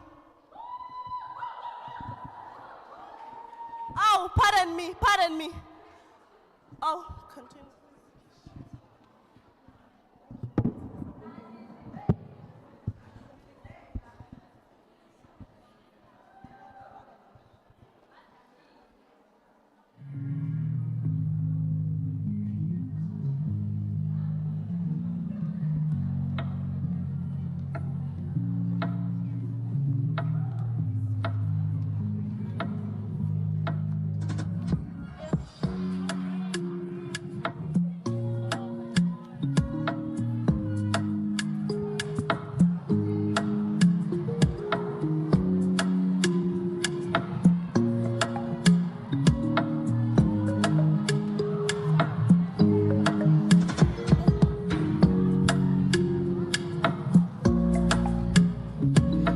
Check on me, now did you look for me?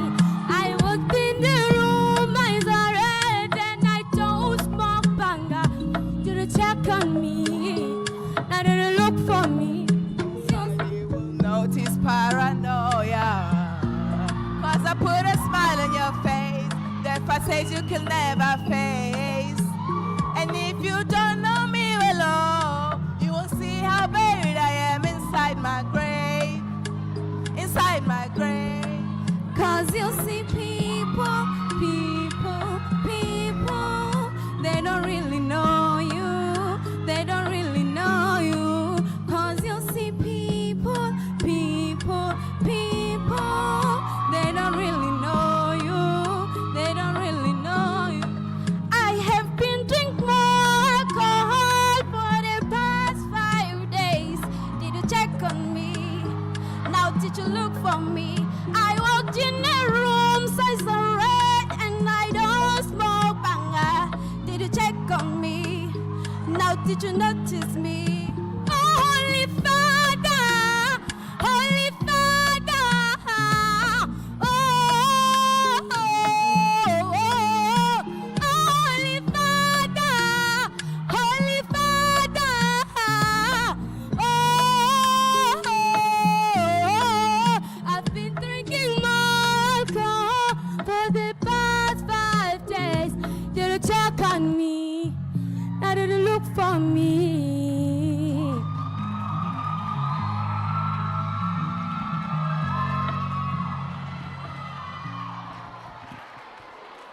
Nicely done from our singers.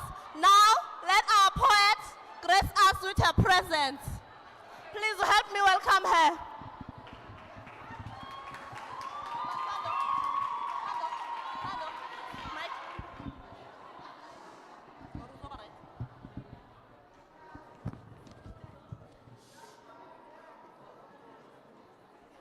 Cameroon, a place of random, a place of rivers full of annoyance, a place that is soothing soul. I welcome you, my people. I go by my name from Cameroon, Agnes Otu.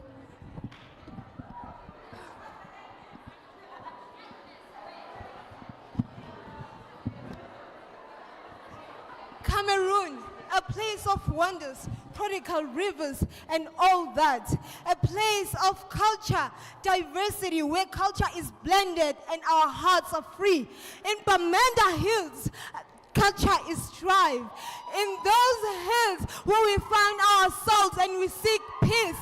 In those hills that shows us who we are. That's what it represents. Cameroon, it is a star, fly high.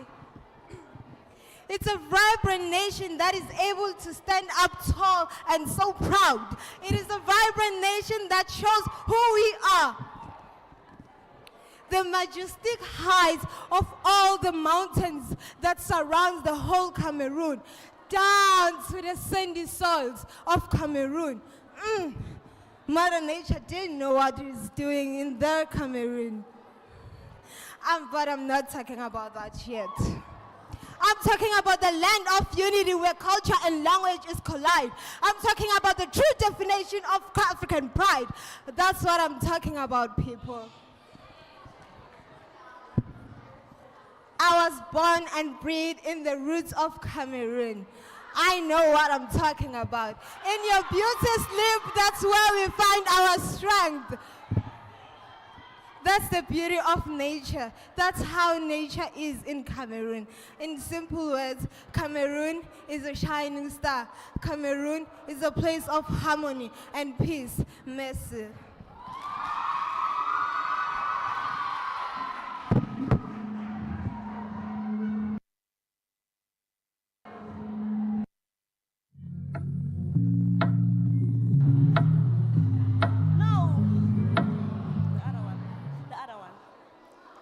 Now our lovely dancers will grace us with their presence with our African Cameroonian dance.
Empire.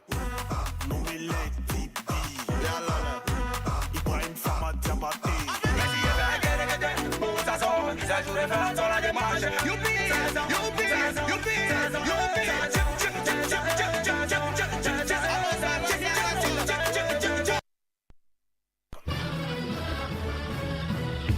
Jour de fête. C'est quoi? Et vous savez pas? Alarme de Piatti, Empire. No me let it be. Ibrahim Fama Diabate.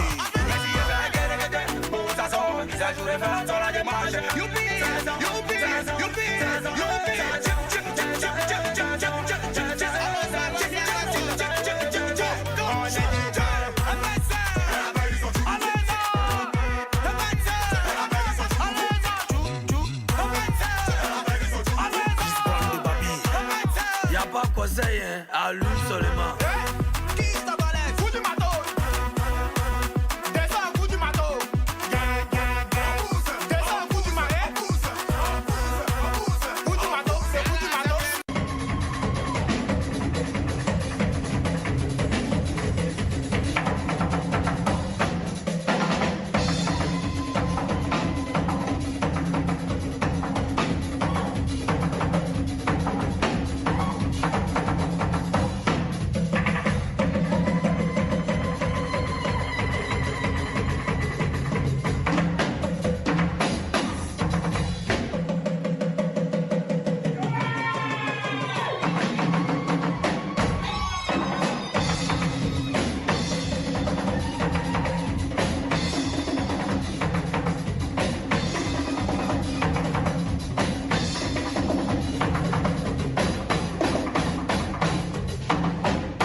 But the ranking, no deputy for my account.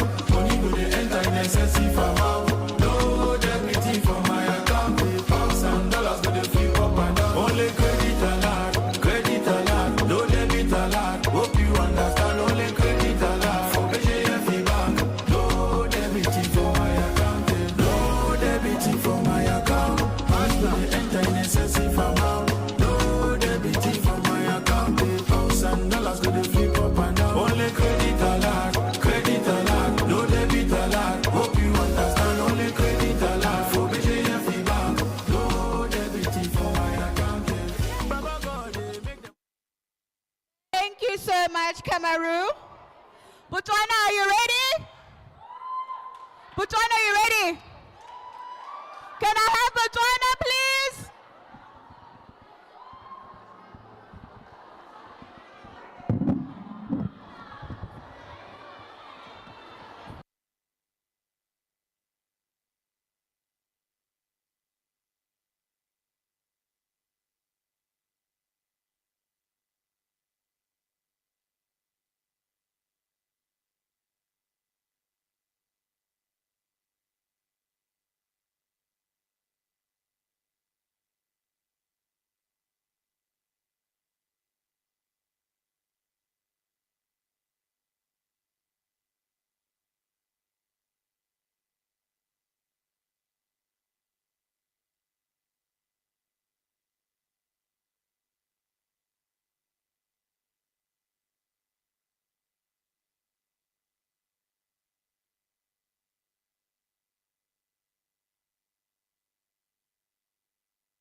Thobelang Bahaeshu, I Lungile Prudence Masango, representing Nofanezile female resident as Botswana.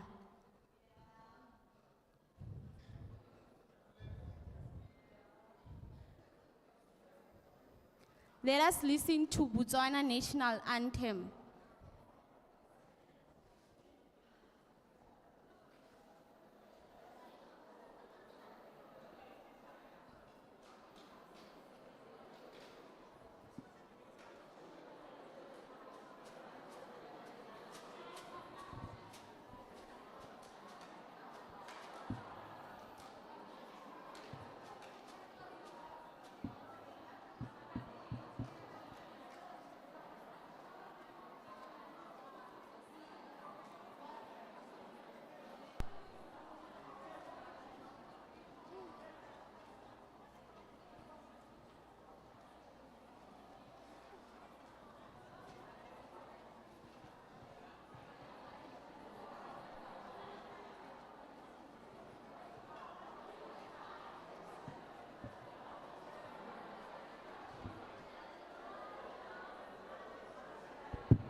Testing.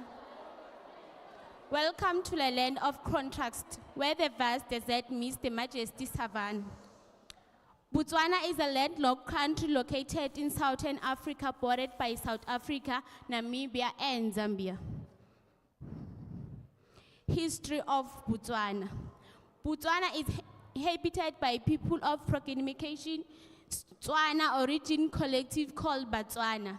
They are believed to be dedicated of King Muchale, who live in the present day Magaliesberg Mountain in the Gauteng province of South Africa. They migrated in the northwest at different times and due to different causes and established themselves in what was then a relative underexploited territory. After 30 years as a British protected, Brihhouse attained self-government in 1965, becoming the independent Republic of Botswana in 1966, and maintaining a position of stability and harmony ever since. Traditions and heritage. Botswana has a strong cultural heritage with many traditional tribes and communities. The majority of the population is Tswana speaking, and there are also smaller groups of Kalanga, Basarwa, and Kgalagadi. The culture of Botswana is essential what the country is known for today: peace, democratic, racial harmony, stable, humble, and welcoming people. Family. Family is highly valued in Botswana, hence family ties are strong. Extended family members often live together or near each other, and family gathering are common. Community is also important in Botswana, with many people relying on their neighbors and community members for support and help. Language spoken. Although English is the official language of government and education, most people speak their own language, such as Tikalanga and Bantu-related language. Language in print include English, Setswana, and Ikalanga. Khoisan. Traditional Botswana cuisine includes dishes like Setswana, a stew made with beef or goat, pap, a porridge made from corn meal, bugobe, a type of fermented corn porridge. Music and dance. Music and dance are integral part of Botswana culture with traditional styles like Muripa, a traditional dance, or Diketo, a traditional music style being popular. Festivals and celebration. A traditional festival celebrated the Basara people to mark the beginning of the harvest season.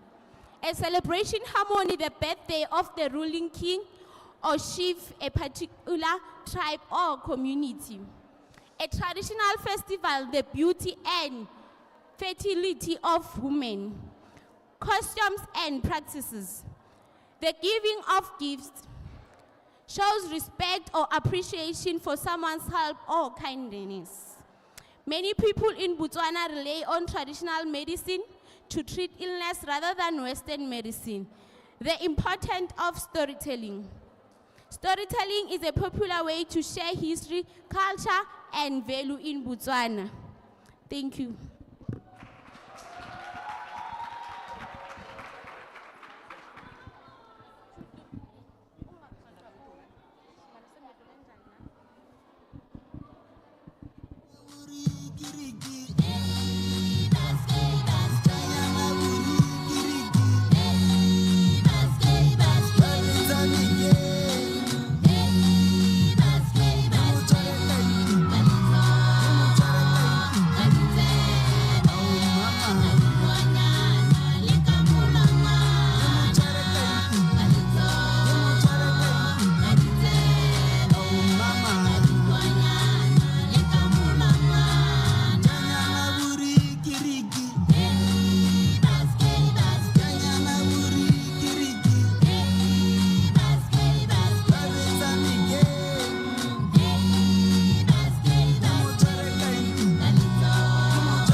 gentlemen, can I please have your moment of silence, please?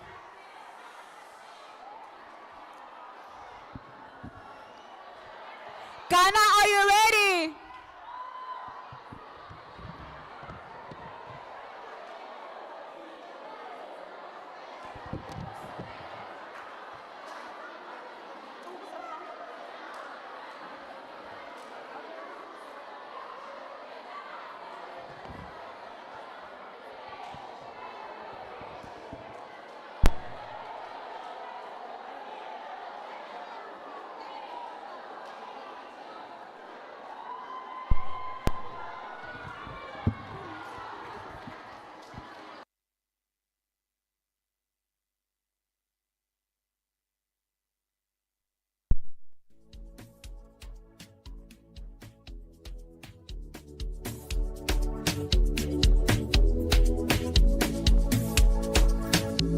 Modernization, chicken from money pressure, street orientation. Modernization.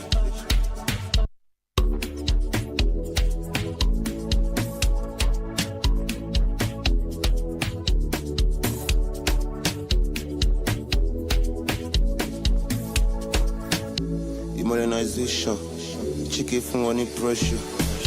Street orientation. Modernization. For money. Pressure.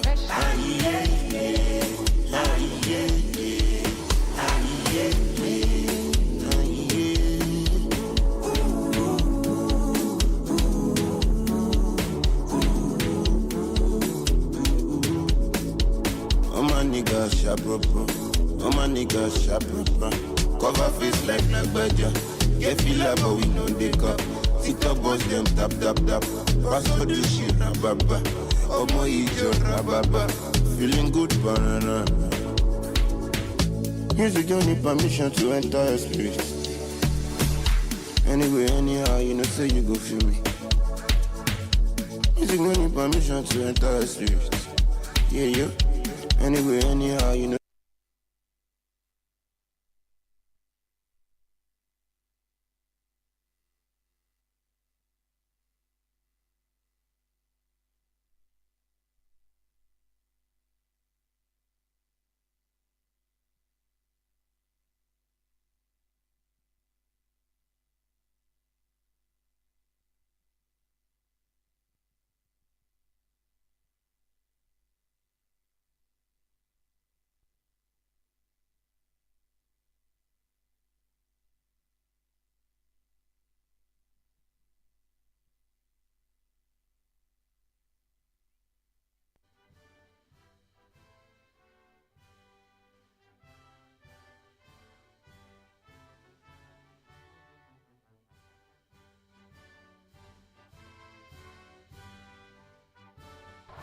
Standing in front of you is Khweteleborang, and allow us as Ntokozweni to bring Ghana to you alive. Let us start with the national flag of Ghana. The national flag of Ghana is consisting of 3 colors, which are red, gold, and green, and it also has a black star. The red color represents blood that was shed towards independence. The yellow color represents the mineral wealth of Ghana. And then the green color, it represents the rich agriculture, the land. And then the black star is the symbol of African emancipation. You must be wondering where Ghana is located. Ghana is a country that is located in West Africa. Let me give you a brief summary about the history of Ghana. It was once called the Gold Coast before its independence in 1957. The name Ghana was adopted from the ancient Ghana Empire, which means warrior king. Ghana gained its independence from the British in 1957 and became a republic in 1960. The first president was Dr. Kwame Nkrumah, who together with the Big Six fought for Ghana's independence. let me tell you the name of the big six. As I've already said, that it's Dr. Kwame Nkrumah. The second one is Ubetsebi Lamti. The third one is Dr. Ako Adijay. The fourth one is Ofori Atta. The fifth one is J.B. Dankwa. The last one being Agofu Ado. These six gentlemen are the leaders that liberated Ghana. Allow me to give you some facts about Ghana. The capital and the largest city of it is called Accra. Its official language being English. The current president is John Dramani Mahama. The vice president being Kwesi and Messiah Arthur. And then its currency is called Ghana Cedi. And then it is currently inhabited by 52 ethnic groups. Let us move to the economy and its currency. Ghana is a middle-income economy. 27% of Ghana's population are living on less than $1.25 per day, and there is a rate of 25% youth that is unemployed. Ghana is more than twice the per capita output of the poorer countries in West Africa. The Ghanaian dishes. We have banku, abim, wakie, and fufu. Culture and religions. Let me start with the culture. Ghana is an ethnically diverse country. Ghanaian culture is a mixture of the cultures of its people. Predominantly Akan, Ewe, Gaadangbe, and Dagomba, with the Akan being dominant. Ghana's cultural diversity is most evident in cuisine, arts, and clothing. Moving to the religion, Christianity is the country's largest religion, occupying 69%. Islam occupying 16%, and traditional occupying 8.5%. And then Christians, Muslims relations in Ghana are peaceful, tolerant, and bilateral, without sectarian violence.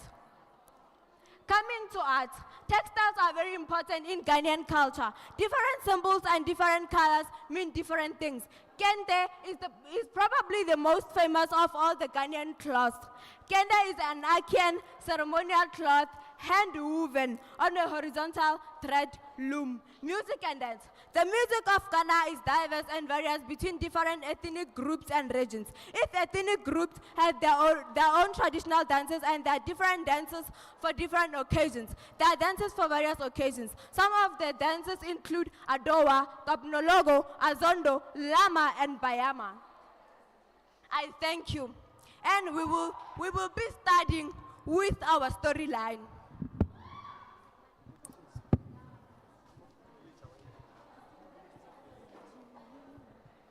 Okay, my pot. Where's my pot?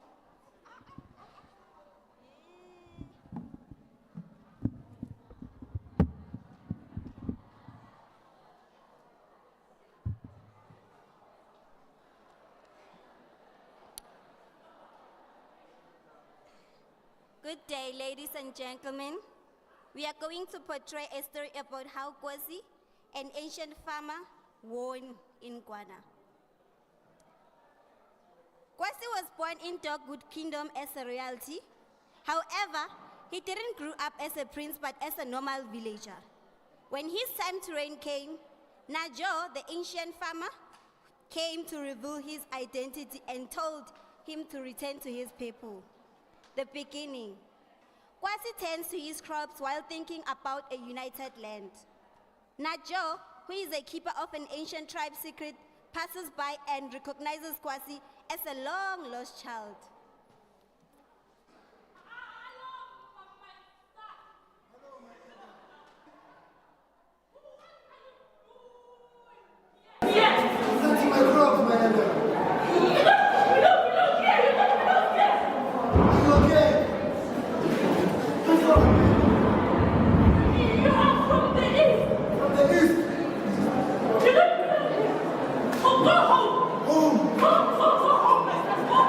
Where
afternoon. My name is Mammo and we are representing the Egypt country. Okay, the capital city of Egypt is Cairo. The president is Abdel Fattah el-Sisi. The prime minister is Mustafa Monaco. Okay.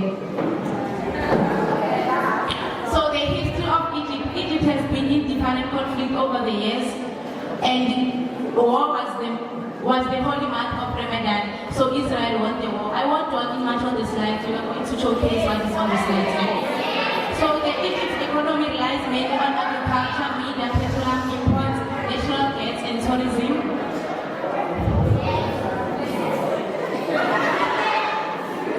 So the most famous food in Egypt is the cordially. The Egypt cuisine offers a large number of traditional dishes, from stuffed privilege to delicious desserts.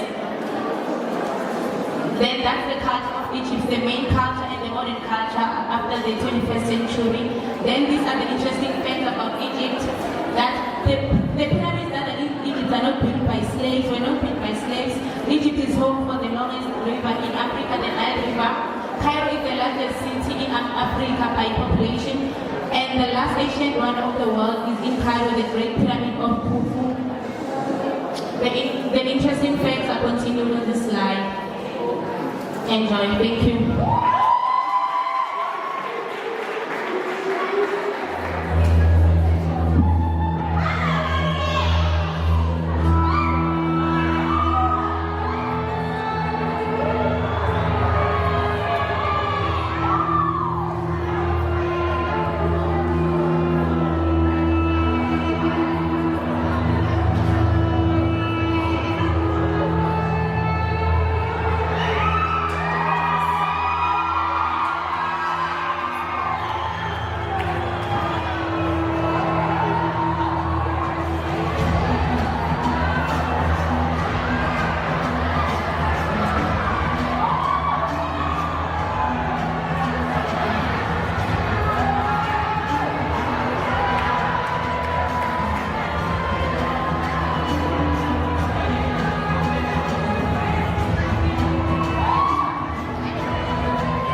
to the sense of time.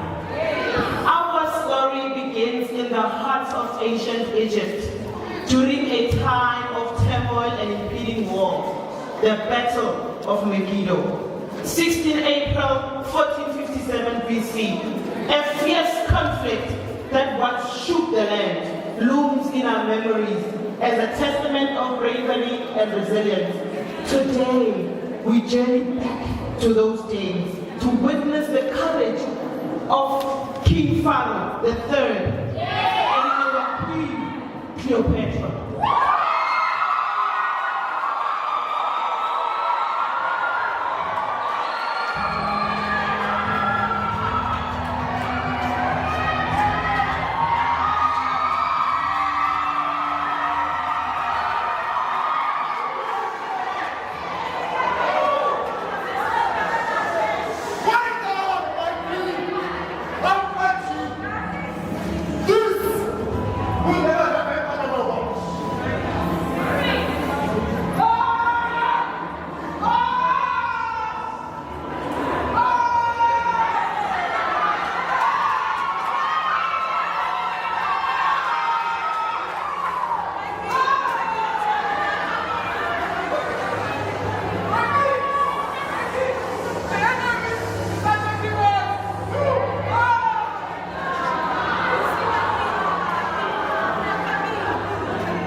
remember the enduring legacy of Egypt and the timeless lessons it teaches us.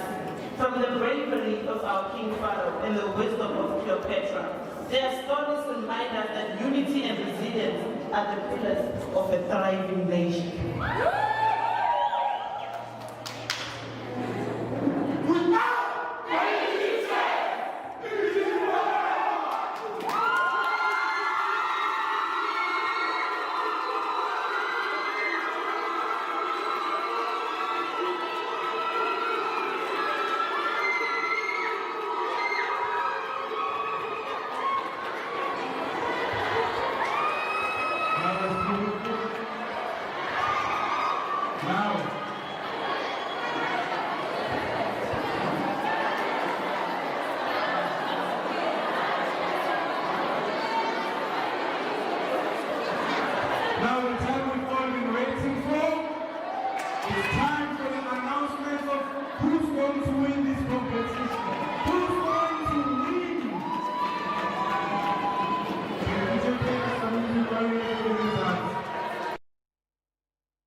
can listen to each other. When your group is called, you can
The next country.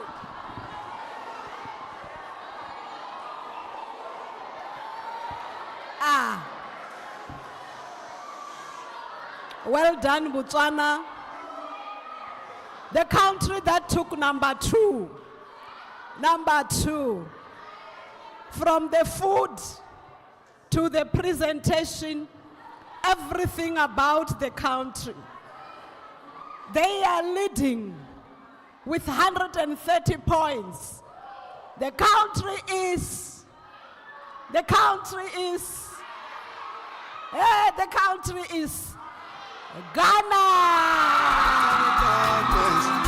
Better stop all this. No one than in them go call mine. I said they shan't it another. Tuesday, Wednesday, as long as Nigeria. And they come with the Gagada. Move like an Italian.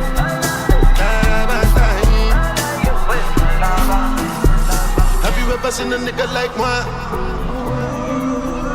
Each and every lady wanna give me a mwah. When they smoke weed, when they smoke cigar. Now we there, I try to move on. I know two pass, give me solo. I get high, adrenaline. You know like me, one over. My advice is fun alone. Cause my guys don't follow no. When the sky start falling down. I'm still your daddy. Fala, my pretty Malayama, mountain don't follow on me, my jetty color, wait your load along on me, and green the bacalang on me, what I love on me, wait your love on me, I pray color on me, who you go on me, the bacalang on me, my name is Jesus, one of them, I give you my color, my body, which all of me, keep the bangas of Kalala, yap, and you tell about.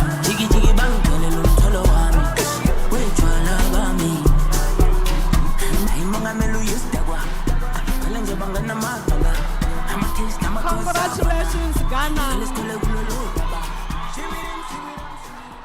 Congratulations, Ghana.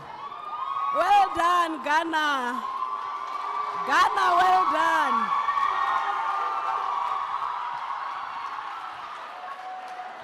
The country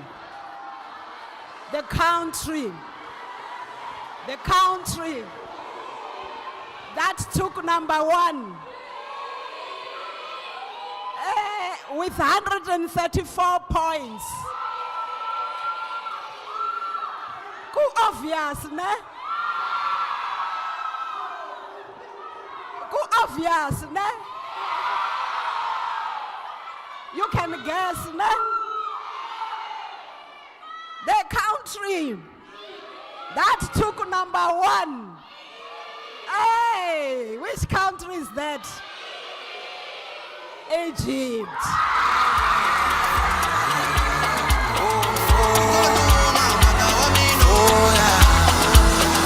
Amelela mane wami, sokumelela izwa ngami,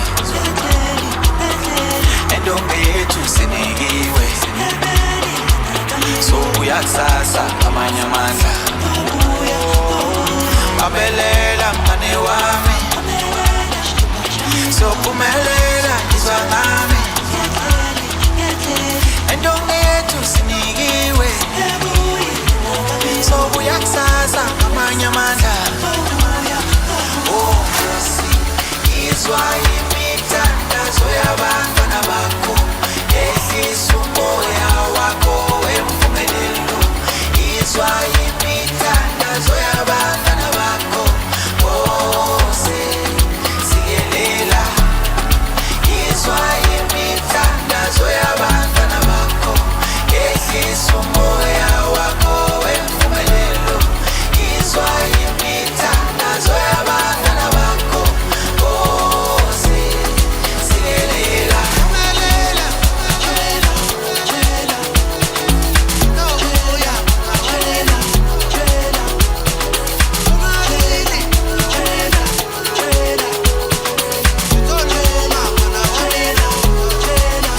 Kambe masika yefano, kambe shitabuya shipambo, Jale rubuya rifambo Kambe ritabuya mijango Ay, masika ya fano Kambe shitabuya shibambo Jale rubuya rifambo Kambe ritabuya mijango Jela